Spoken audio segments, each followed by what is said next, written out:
Ann and I have a beautiful house not far from here. Our names are on the deed, but it is not our house. I have a car in my name, but it doesn't belong to me. The money in my bank account is not mine. I don't even really own these clothes I'm wearing. No, this is not a sermon in which I admit to grand theft auto, forgery, or identity theft. Our legal system would assert that my possessions are indeed rightfully mine, but it's that system I want to challenge this morning, and what its spiritual depravity does to us as human beings, especially human beings in this country at this time in history with so many possessions. This is not my beautiful house.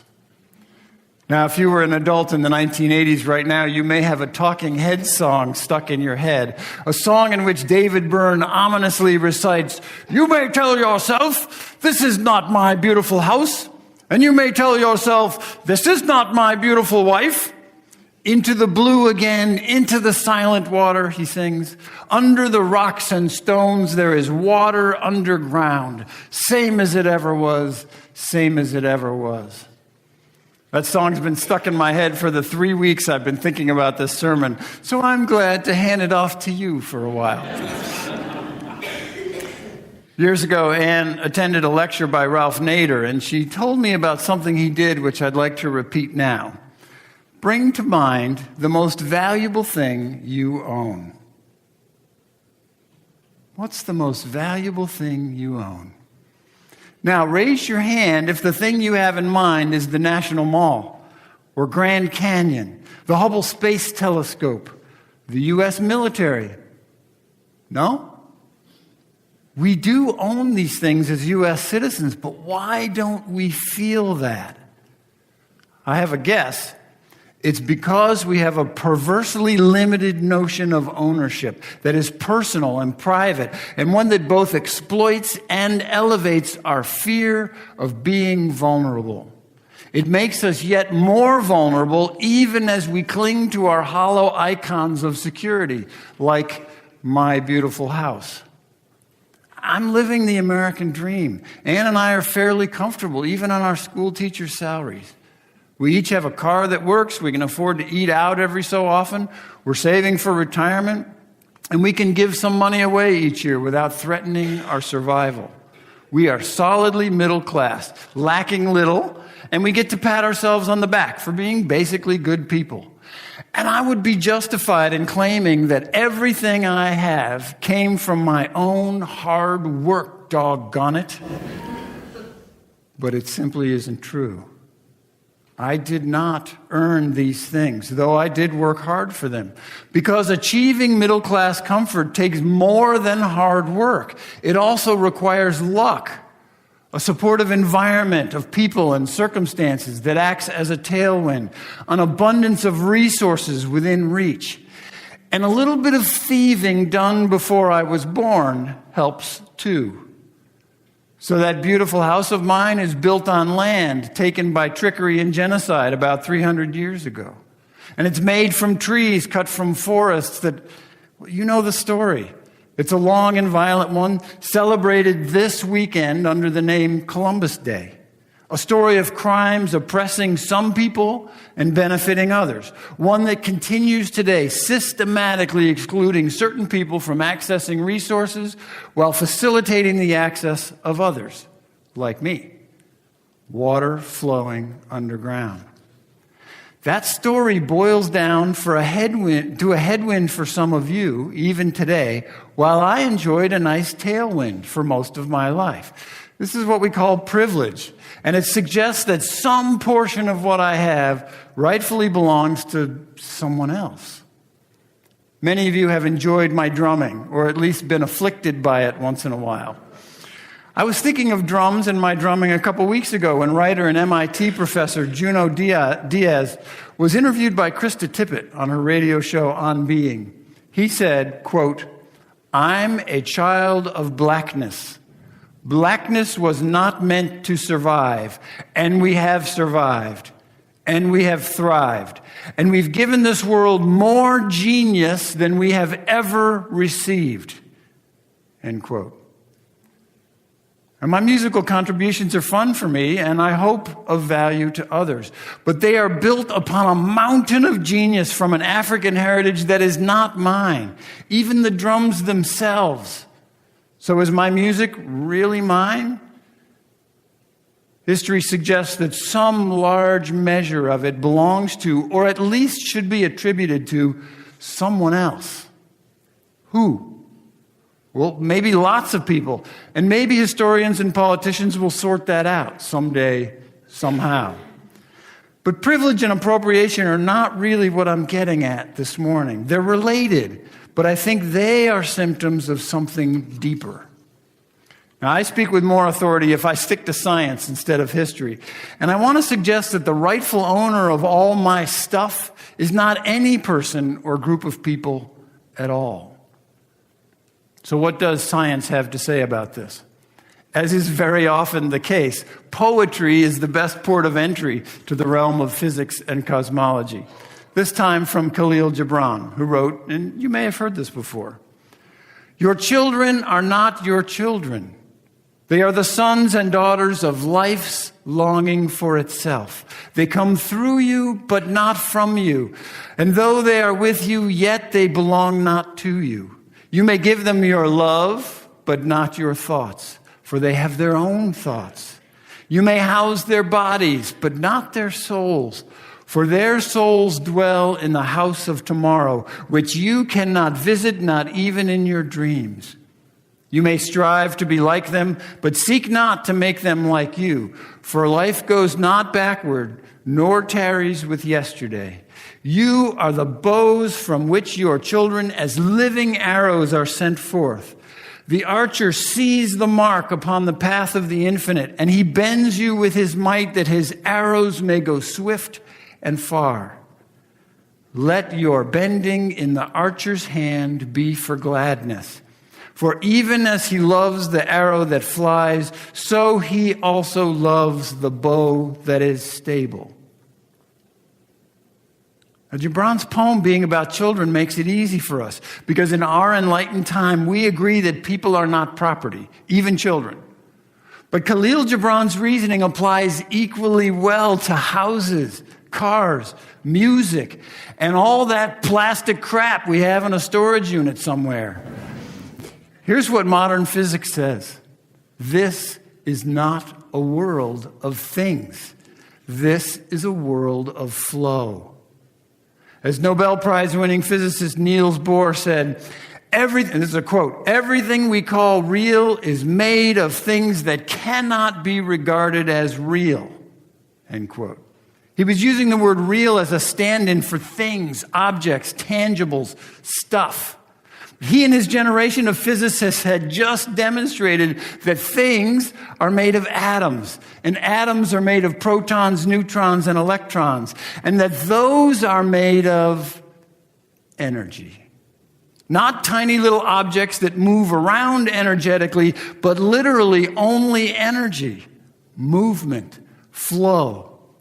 Things are made of relationships between entities that are themselves made of relationships all the way down, dancing, flowing.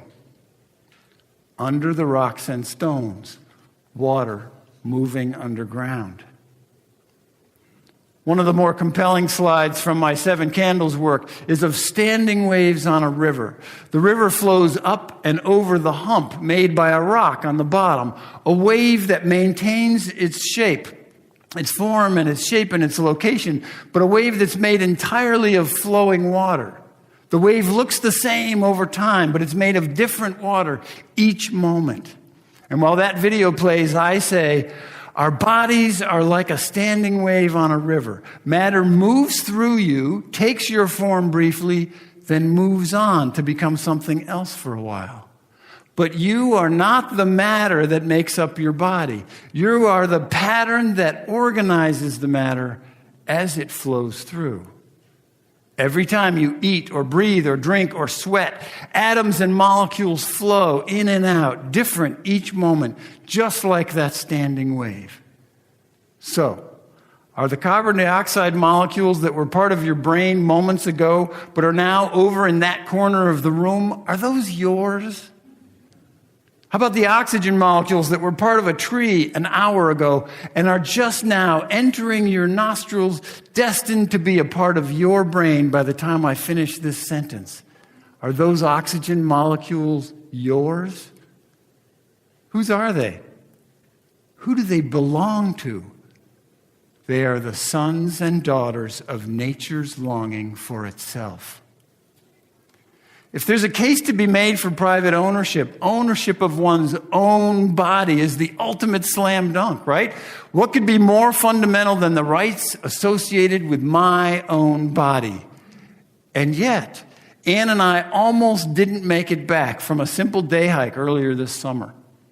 For months, we had planned our climb up Mount Katahdin, Maine's highest peak and the northern end of the Appalachian Trail. We're experienced hikers. We had decent equipment, and we're in good enough shape. We got up early to beat some rain that was forecast for the afternoon. The rain came early, and of course, the forecast from the Weather Channel didn't include the likely temperatures on top of the highest mountain in the state. We soon found ourselves clambering up and down large boulders in freezing rain, pelting us in a 50-mile-an-hour wind. We both lost control of our fingers due to cold, which then hampered our ability to manage our clothing, most of which got soaked all the way through in spite of our rain gear. So this normally moderate 10-mile hike ended up taking us nearly 13 hours. And for some of those hours, I was pondering how long it would take park rangers to find our bodies and how our families would handle the news of our pointless, unpredictable deaths. So is it really my body, my life?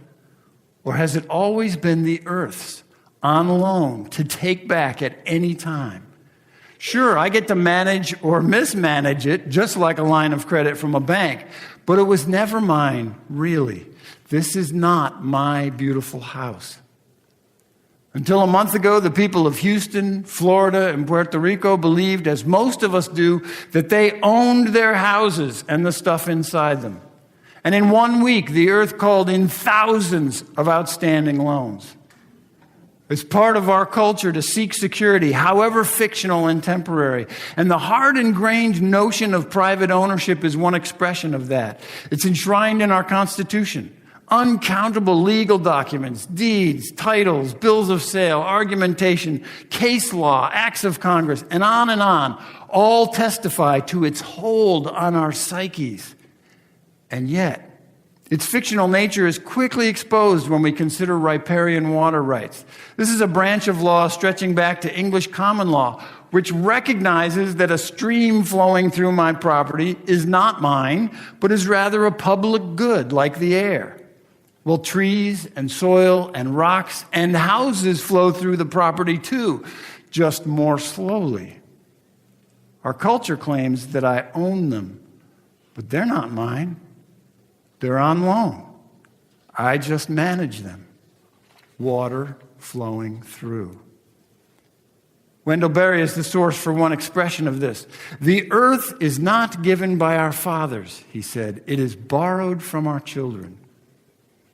For a longer perspective, science takes us back to the beginning of time. Everything we have and are and become is made of energy from the Big Bang, energy concentrated to make up every atom existing today. That energy made everything from atoms to entire worlds all by itself for nearly 14 billion years before we came along. How absurd to claim some of it as ours. Does a drop of water own the river? Does the river own the ocean? Being alive bestows on us a limited ability to manage a limited amount of that Big Bang energy for a very limited time. It was never ours. The belief that we own stuff clouds our ability to see reality, the reality that our stewardship is always temporary, that everything we have represents a loan and a responsibility, and that the future always demands a return of those things to their true owner, an archer which sees the mark upon the path of the infinite and bends us to let fly those arrows that we pretend to possess ourselves. Our deep faith in the pretense of ownership allows us to think that it's normal and healthy for multi-billionaires to burden their children with obscene wealth, completely unearned, and often spiritually and psychologically damaging to them and their contemporaries. Do I need to give you an example? No. This notion is so normal that almost everyone leaves their assets to their children, telescoping social inequities through generations, centuries even. It allows us to accept without outrage the outrageous behavior of those who devastate millions of acres of pristine forest ecosystem to scrape out a meager profit from tar sands, or who buy and sell access to air, water, and land stolen from others.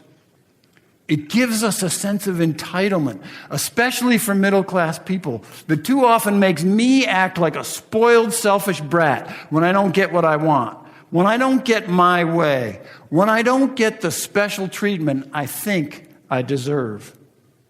It encourages us to worship money and consumer goods, and to spend our lives accumulating plastic crap and oversized garages to fill up with piles of stuff we hope will fill the awful emptiness in our souls. Later in the summer, after Katahdin, Ann and I attended the annual conference of the Institute on Religion in an Age of Science on Star Island. I met and befriended a woman about my age named Aloka. Aloka has lived about half her life in India and the other half in Toronto. One day she took me to task about the arrogance of you white people. She was speaking from a place of pure love, and I knew that. I also knew Aloka well enough by then to know that she had wisdom to share if I would just shut up and listen. So I shut up and listened. She said, "You in the West have all the material possessions anyone could dream of.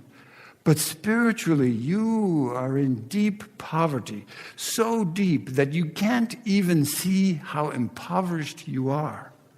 You come to a small Indian village, and all you see is bare feet and dirt floors, dry farmland. For some reason, you do not see the wide smiles, the happiness, people loving and supporting one another, contentment, devotion. You set about to fix what isn't broken, and in the process you destroy it." Now I'm paraphrasing here. We spoke for about an hour, and she influenced my perspective profoundly. Mind you, by spirituality, Aloka does not necessarily mean supernatural beliefs. She's talking about lifestyle values like gratitude, humility, acceptance, mindfulness, groundedness, community, vulnerability. To be rich in these is to be spiritually wealthy. We are so poor. Is there anything I can truly call mine? Yes. And Aloka might say it's the most important thing. It's this. Not this thing or these people. But this experience, this moment, and this one, and this one. Exquisite pearls, moment by moment, threaded onto the necklace of my life. Truly unique, truly mine, provided I don't miss them while shopping or obsessing about all my stuff. Make no mistake, I am not arguing for public control of property or some form of communism. That would simply shift the fiction of ownership from the individual to the group. I'm saying that our myths of possession and property poison our souls, corrupting us spiritually by distancing us from the constant flow of reality. I'm arguing for humility, the kind of humility that acknowledges our vulnerability and our interdependence with everyone and everything else. An acceptance that the wealth and comfort I have is not all the product of my own personal labor, which acknowledges that I am embedded in an interdependent web of existence which supplies everything I have and to which I owe everything I have. The most gracious and healthy response I can think of to my comfortable lifestyle is gratitude coupled with continuous generosity, continuously paying forward into the flow of existence. As may be obvious, I fail in this mostly. So this is an appeal to all of us, but myself especially, for frequently asking, how shall I steward this bounty that is not mine? For fully embodying the trustee role, asking, what is the highest possible use for the resources that I control, not for me personally, but for their true owner, nature herself? For the great-great-grandchildren I love but will never meet. For the 7th generation of your descendants, who I also already love. For those who will live 1,000 or 1,000,000 years from now. This is not my beautiful house. This is not my beautiful wife. Under the rocks and stones there is water underground. Into the blue again, into the silent water, same as it ever was, same as it ever was. Amen. Blessed be.